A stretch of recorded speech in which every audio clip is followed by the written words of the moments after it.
So this Christmas tree thing is kind of crazy.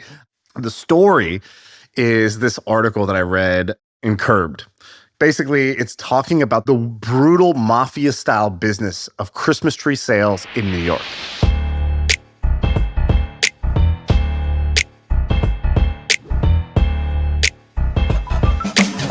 And I'm just going to read you a paragraph here that just captures it. It goes, Christmas trees are a big business in New York. A lot of people see the quaint little shacks that appear on the side of the road just before Thanksgiving with a bunch of trees. And you think, oh, these are probably independently owned, maybe by jolly families of lumberjacks looking to make a few holiday bucks.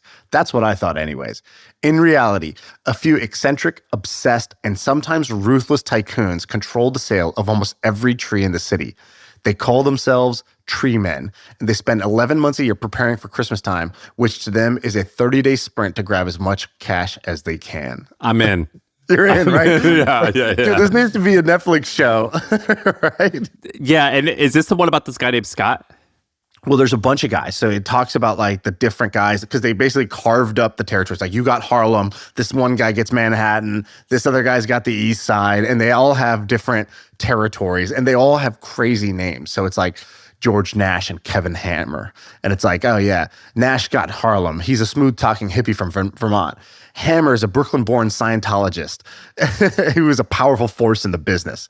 He's the one who shaped it. Hammer is rumored to own half the tree stands in Manhattan, bringing in more than $1 million every December. The lore is Hammer lives on a yacht somewhere in the Atlantic, and he visits New York only at Christmas time, where he holes up in a midtown hotel room with a pile of cash on the bed and a pit bull squatting on either side of him. Like, is this even real? What am I reading? That sounds fake. Dude, if you sell $1 million of trees in 1 month, like with all your expenses, like that's like a $150,000-$200,000 a year salary. Yeah. Yeah, like way more aura. Yeah, you might have a pit bull, but there ain't going to be piles of cash or a yacht. But you definitely might be like 50%. I could see there's a world where this is like 50% margin all in. Well, you ain't owning yachts in Manhattan when it's on $500,000 a year. You've been doing it for like 20 years. This is an old article. So I think, it's pretty crazy. So then it talks about like, basically one interesting thing is it talks about the history of the Christmas tree. So it says 200 years ago, the idea of putting a tree inside your apartment would be a bizarre decision. It didn't make any sense. This is supposed to be shelter from the outside. Why would you bring a tree in? And it talks about how like Christmas trees trees themselves weren't even really associated with Christmas time. And then it says that started to change in 1851. There was a Dutchman named Mark Carr who was like, I think I can do this. What's doing this? Like selling trees to people for the spirit of Christmas. And so he goes, he's considered the father of Manhattan Christmas tree business.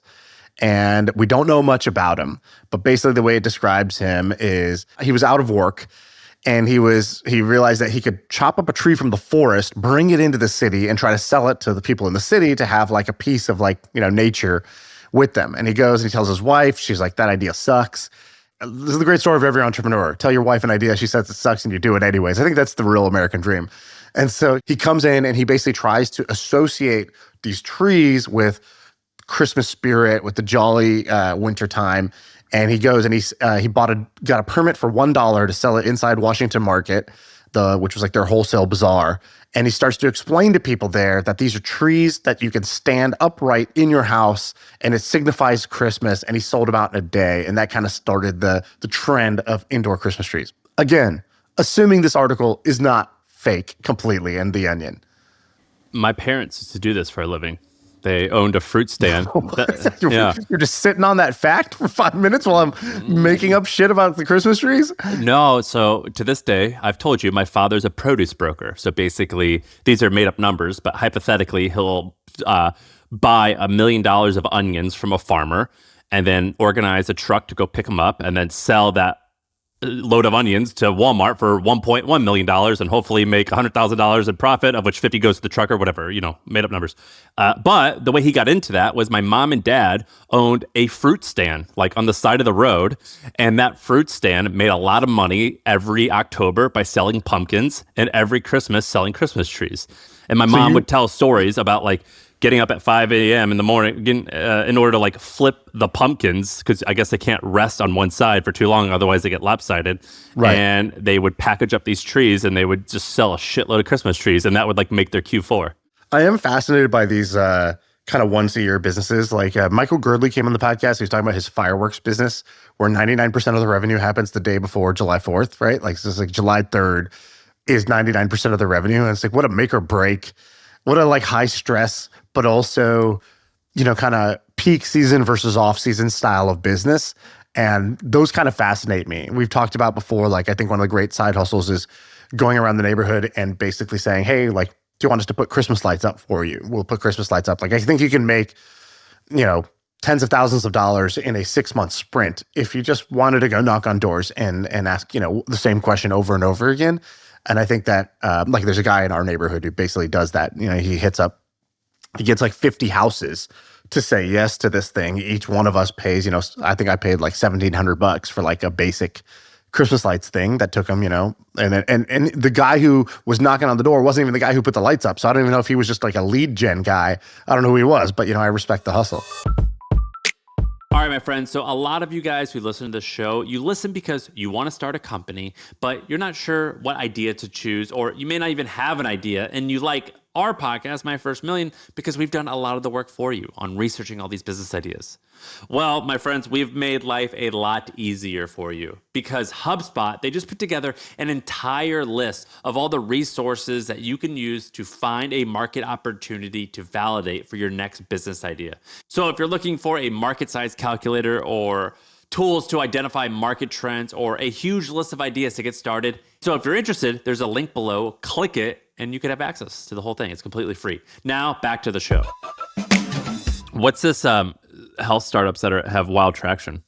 So there's a couple of health startups that just caught my eye as normally there's a bunch of these ideas that sound really great and then they just never work. And a lot of them are like, and they're all the things that, basically a rich, smart San Francisco, LA, New York type of person does or wants in their life, and they think that everybody does and wants that, and that it can be accessible to all of them, but actually it's too expensive and too hard to do and too bespoke and all this stuff. Ideas that fall into this category were like music discovery, and then there's like... Let me give you a good example. This was a headline in Business Insider. Billionaires plan to launch a media brand around the zeitgeist of Brooklyn. Exactly. A billionaire launching a media company about how Brooklyn is where it's at. That's the worst. That I'll take how to lose $50 billion for $100, Alex. The Instagram co-founders after Instagram, their like revenge company was this news reading app. So they basically they quit Facebook and they were like, Facebook is kind of bastardizing Instagram. They're just copying Snapchat and like all this shit. And they were kind of like making these low key like passive aggressive remarks. And then they were like, we're doing it again. And they did this photo shoot of them in their like, like in their vacation home where they get away when they want to be creative. And they say they're going to like try to change the way that we consume news and make news, less biased and more like easy to consume and all this stuff. And like, of course, 2 years later, they shut it down because that's, again, this kind of like smart, wealthy, well-meaning person trying to solve a problem that they have, but that not a lot of, it's basically not junk food. Like people want junk food, people want Cheetos, and they want the Cheeto dust on their fingers. And anybody who's like, I'm going to take the Cheeto dust off their fingers, they just don't find a lot of demand, typically. Okay, so this is like one model of the world I have. And then but then you always pay attention to what's going to break your frame. Where am I too biased? Where have I locked in? And maybe the world is changing underneath me. And so there's 2 health startups. And so Daniel Ek, who's the founder of Spotify, who is an awesome guy, but he checks a bunch of the boxes, right? Billionaire who's, coming off of a, huge, life-altering, win of a company. And he's been rich since he was 21.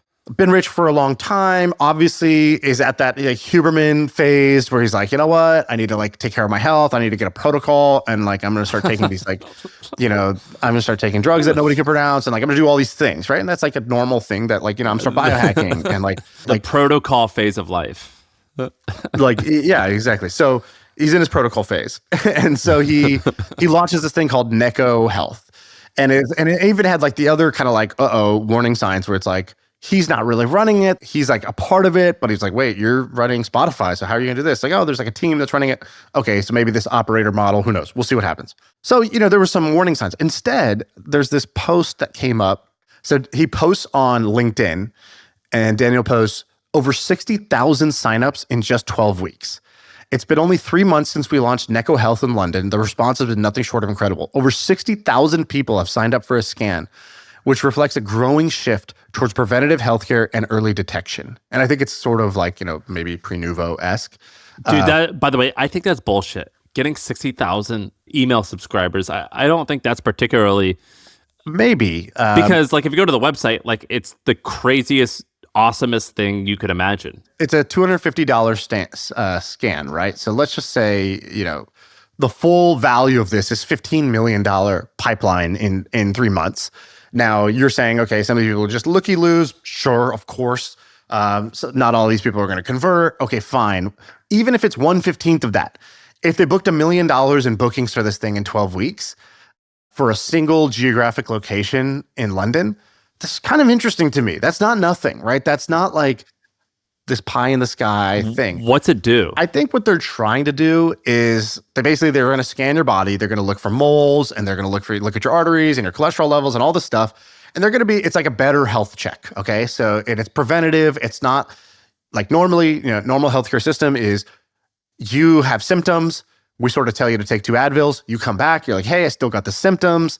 And they're like, okay, well, let's check some basic things here in the office. And then you're like, dude, I really think something's wrong. It's like, all right, go get a scan, right? So when you're broken, you get scanned. And the idea where healthcare is going is like, you get scanned before you're broken to tell you where you might break or what's starting to break so that we can fix it earlier, right? Obviously, anybody can agree with that idea, but actually doing it and making it work, both technically and building the brand around it and getting consumers excited about it and getting enough funding or getting enough revenue in the door for this to be a real business, is pretty impressive to me. Okay, so that was the first thing that happened, that little post. The second thing was, I'm an investor in this thing called Superpower. Are you an investor in this?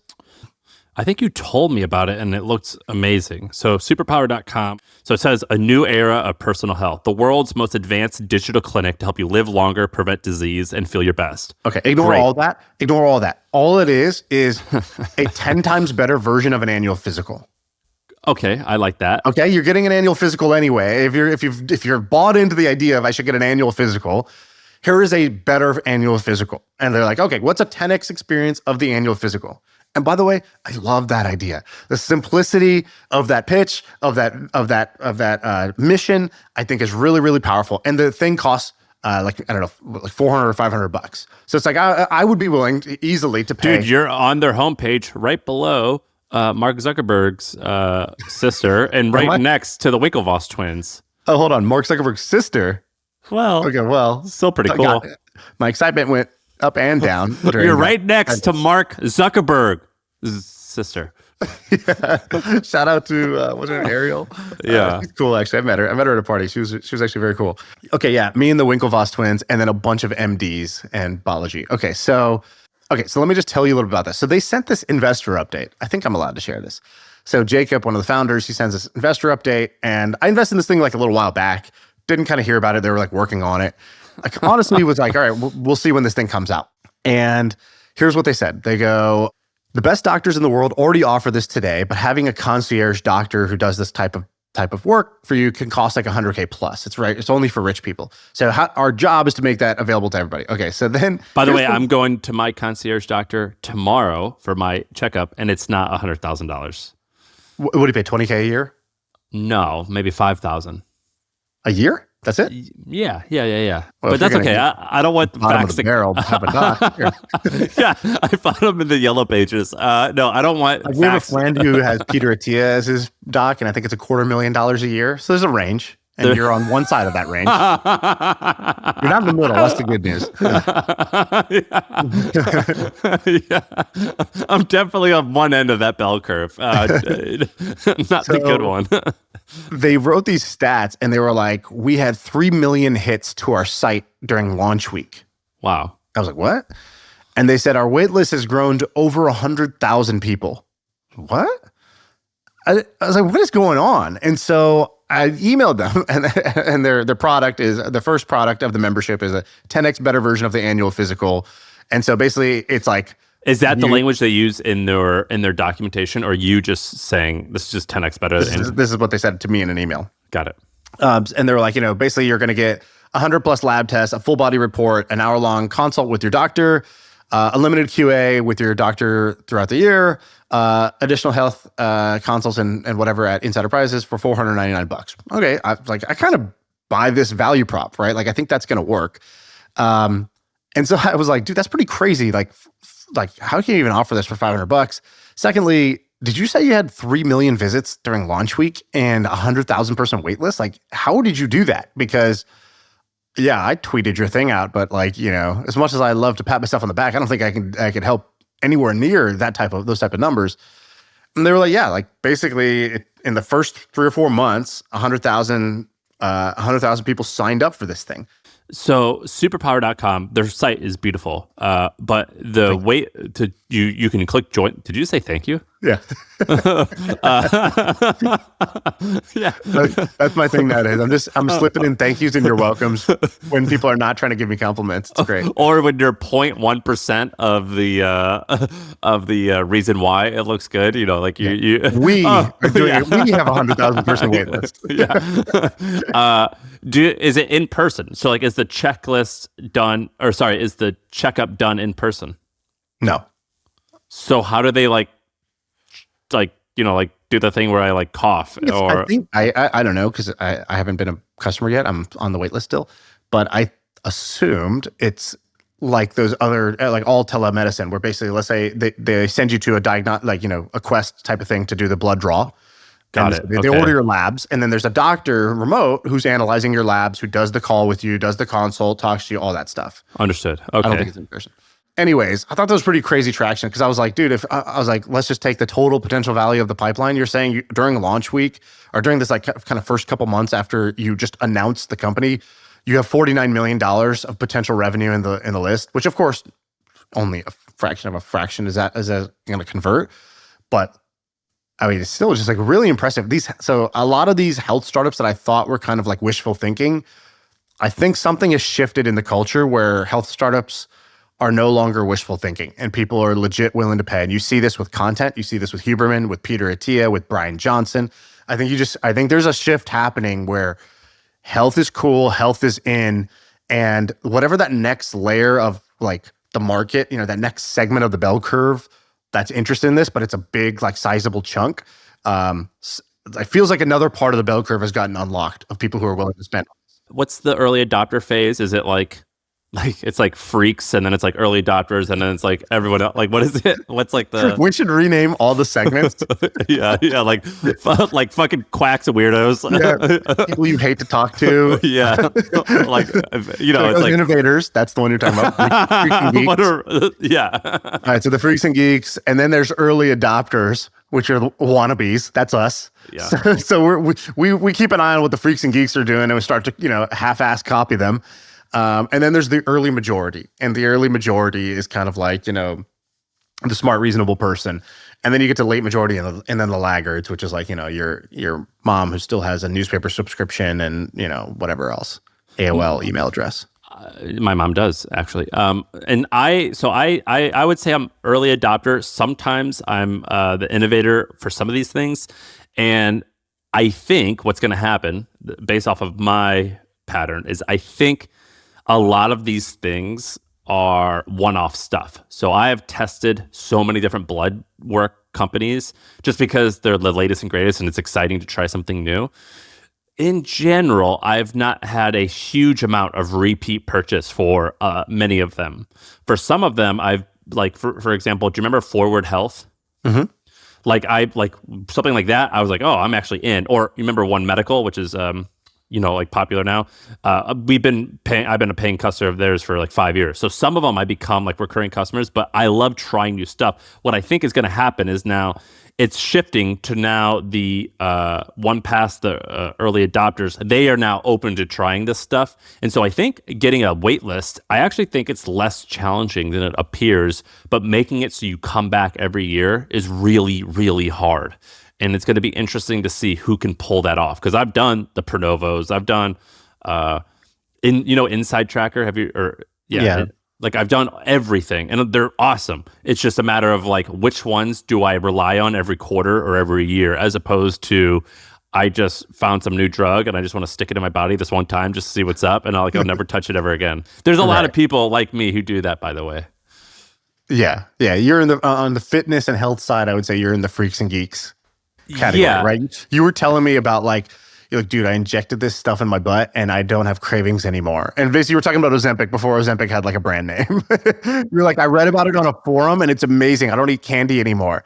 This is going to change the world. I think I told you about that in 21. I think it was summer of 21, and or something like that, maybe 22.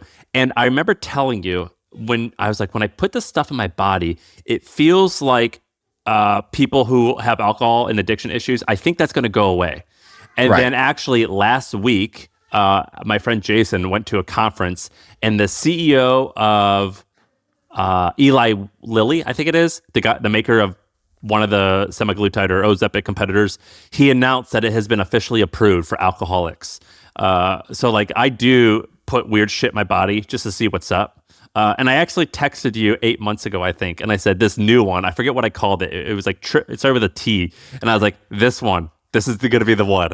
What was that Yeah, I called? remember thinking I should buy Eli Lilly stock when you told me that because I was like, "Who makes this?" I'm in. I learned my lesson the first time. Ignore like kind of writing off your weird health experiments, and I was like, "Okay, I'll just blindly follow this."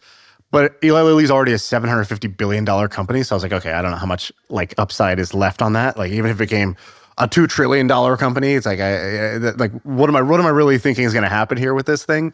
So, I think I missed that. But if you look at like a 5-year span, Eli Lilly is up, 10x almost in the 5-year span, so 8x. Do you do any health stuff today that you think Doesn't it show?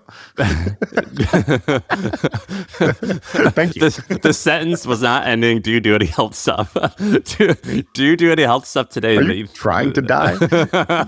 Do you do any health stuff today that you think is considered a freak and will one day be the norm? Yeah, I do 2 things. I don't think these are like in the freak. I guess they are. I guess if I took a population of 1,000 people and I said how many people are doing this, I think the number would probably be 0. Even if I went to a CrossFit type of like health community, 1,000 people, and I said, who's doing what I'm doing? I think the number is 0. You, I think, have done one of these things, but there's basically 2 things I do on a daily basis and have been doing now for probably 2 years. The first is breath work every morning. Yeah, that's awesome. So I do breath work every morning. It only takes me 6 to 10 minutes. I use the Othership app. It's the best breathwork app. I think you might have invested. I invested too, but this is not a shill. I don't even think the app is their product anymore. Like the app is like their side thing. They have like physical locations in New York and stuff, but their app is so good for breathwork. So I do that. The second thing I do is I work out, but I don't do what most people do when they work out. So, I would say conventional workouts are either cardio or weightlifting. And then some people will do like a yoga, Pilates, something that's flexibility, pliability based. And my trainer got really into something, and I'm into whatever he's into because he's my trainer for life. And he got really into something called functional patterns. It's basically a style of training that I think the way to describe it would be like it helps you pick up a baby when you're old, right? Where it's like, yeah, it's like, so it's based around core movements. So like if you like sport, this will make a lot of sense to you. Right. If you don't like sport, if you're just used to going to the gym and trying to get a pump, then this might not make a lot of sense to you. But like if you play any sport, baseball, tennis, basketball, whatever it is, like the core movement in all of the sports is like, let's say throwing. It's a twist motion of your body. yeah, it's not like a squat or a bench press where it's a linear lift weight up. It's, yeah, I understand. Love the pronunciation of linear there. That was awesome. That was like European. Yeah, fancy. it's like I also That was call great. it personal finance. Yeah, exactly. So the colors of this are, all right. So if you go to a gym, everything is usually static, it's rigid, or even if it's like a dynamic movement, it very rarely involves like torque. And if you do that wrong, obviously you can get really hurt, but doing it right matters. So functional patterns is based around moving in like the 4 kind of core movements. So run or sprint, throw, which is a twisting motion, jump, and then I don't know. I think it's just like walk, like your gait. And so like I would literally like my workout when I go downstairs is not to like I go to my gym and it's not like some like Barry's boot camp music blasting, like go, go, go, push, push, push. It'll literally be like, all right, let's practice our gait. And it's like, are you putting the right amount of weight on your big toe? How's your weight shift? Let's look at your ankle mobility here. Let's try to get strong in this position. It's like things that don't even look like you're doing a workout. It looks like you're rehabbing from an injury, but it's an injury you never had. It's like to prevent all your injuries. And so like I do it, my mom does it. He trains like NBA players with this. Like it's that type of training where it's very much for sport, and it's for, it's to prevent like disease and like breakages in your body. So it's a weird style of training, but that's something that I do, 4 times a week, basically. Mine are, I think that in 15 years, we're going to look at Whole Foods sort of like a discount grocer, where it's like, however you look at like Kroger or Safeway or whatever your regional like normie brand is, that's what Whole Foods is going to be. I think that people are going to be like, they're going to think it's nonsense, and they're going to want to buy their meat locally. So I think is that because it's marketing smoke and mirrors, or it's just not the top of the top? There's no more levels above that. Which one is it? Is it that it's not what they say it is? It's kind of like it's just a marketing stick, or there's even better. It's not what they say it is, and also because they were the first popular health food store, we still hold them with high prestige. But in reality, I don't think they're that high prestige. I think maybe it's a lot more expensive than other alternatives, but I'm not convinced that it's actually significantly different than anything else. And what makes you say that? Because if you go and look at the ingredients of the hot food bar, so if you go to their hot food bar and you look at the ingredients, it's shit. It's not good. Like they got all types of crap in those ingredients. And that, like, to me is like a signal. That's a canary in a coal mine type of vibe. Gotcha. And I also, when you look at the meat, so I tend to buy, during the summertime, I have a farmer's market across the street from my house. So I tend to buy my meat there, and the chickens are like bright yellow. Have you ever seen like a chicken from a farm that you get? It's like, no. Well, I've seen eggs. Eggs look different, but they look way different. They look way different. Yeah. They look way different. It's like a bright yellow. Honestly, it's kind of gross if you're not used to seeing it. And so all the foods have way more color in them. And you go to Whole Foods, and it's kind of weird to think that a company as big as Amazon can somehow get lots and lots and lots of fresh, healthy stuff. Isn't it fucking insane how in Connecticut in December, I can still get a strawberry? Like, that's ridiculous when you think about that, like, supply chain. And there's no way that you could do that, in my opinion, in some type of, like, safe way. Like, it's better to do, like, local in-season type of thing. And I think local meat in particular is going to be a huge trend in the next 15 years. You're seeing it a little bit. Like, there's a lot of people in Austin who I know that were, like, yuppie types, not like rednecks or farmers, and they would buy whole cows, and you'd store it in your freezer. And I think that will be more common soon. Do you agree or disagree? I do agree with that, because you're right. When I think about the freaks and geeks in my life, a lot of them already do that. It's like they have a favorite ranch. Yeah. It's like, where do you get your meat? And I was like, the store. What are you talking about? Like, I don't like to have farms on speed dial. I don't have like a personal relationship with a ranch, but they do. And they have like, they'll open up their freezer and there's all these like kind of like frozen steaks basically that they have. Yeah, you like spend $1,000 and you get like a year's worth of beef. Right. So like, I don't know and understand that. I don't know if this is true or this was just a one-off thing, but like, aren't farmers markets, like I've read something that farmers markets got in trouble because they looked into where they were getting the stuff, and it wasn't like from a farm. It was like they were taking the Safeway rejects and like stuff that was about to expire and just selling it at the farmers market as like, ooh, like this is straight farm to table or whatever. So I don't know how much I trust, like, even my local farmers market. That's the problem with all food. Yeah, and I agree with that. What do you trust, Yeah, my sister one time went to Ghana for some trip, and she came back with this souvenir that she bought from some kids on the street thinking they made it, and it said made in China on the back. And so that's basically what like this little lady selling chicken at my farmer's market might be doing. So yeah, that definitely could be a thing. I think another thing is that in the future, I think a lot of people are going to have plants in their homes way more than they do now. I think plants are going to be a lot more popular because it keeps the air clean. And I think one of the things in 20, 30 years, we're going to look back and be like, you had dirty ass air in your house all the time. That's probably why you felt sick all the time. I think that, here's one, natural fiber clothes. That's going to make a big comeback. So there's one company called Ryker, Ryker. I don't know these guys. I just think it's cool. They make all cotton workout gear. workout gear in particular, oftentimes you want like some type of sweat absorbing, stretchy material. Typically, that's not natural fibers. And so a lot of people are wearing shorts and shirts and underwear that has plastic in it and has forever chemicals in it. And I think that natural fiber clothing is going to be a lot more in fashion in the next 10 to 20 years because of what we're going to learn about forever chemicals and plastic in foods. And then the last one is one-use plastics. I think will make a decrease. I think that it's weird how much bottled water we drink. And so those are some of my predictions. But the cotton clothing, I would bet a lot that will be a very popular trend in the next 20 years, a health trend. Is there like a trade-off, like quality, price? Like what's the trade-off here? Yeah, like look, the reason why Lululemon is dope is because when you put on a Lululemon pair of shorts and it has that nice stretchy feel, and when you stretch it, it goes right back to how it's supposed to be. That is man-made material. So like it's good in that sense. It's probably cheaper as well. Like natural fibers, I think, are probably more expensive. And they like, have you ever had a sweater that you wear a bunch and it starts losing shape? Yeah. Like that doesn't happen with like what I call it a swishy material. What's like the rain water resistant like material for like a range? Like that shit doesn't happen with that. Right. So that there is a trade-off is that like some of these man-made stuff are definitely more convenient or are better performing. That's why they call like performance wear or whatever. Performance wear. Yeah, it's because it is like better performance. Right. And so there is a trade-off. But I do think it's going to be more popular. Riker is actually the only company I have found that is making somewhat interesting non-toxic workout gear. But that's like it's an interesting angle for a company like that to get started in. Right. Okay, fascinating. Do we want to wrap it there? I feel inspired to be a healthier, better, local eating man machine. Dude, local eating's great, man. It's great. I got a nice old Russian lady who makes great cheese. You need some cheese? I got a lady.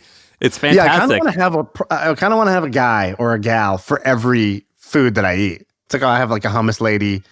I got a chicken guy. That seems like my future to have that. Dude, I'm down. All right, that's it. That's the pod.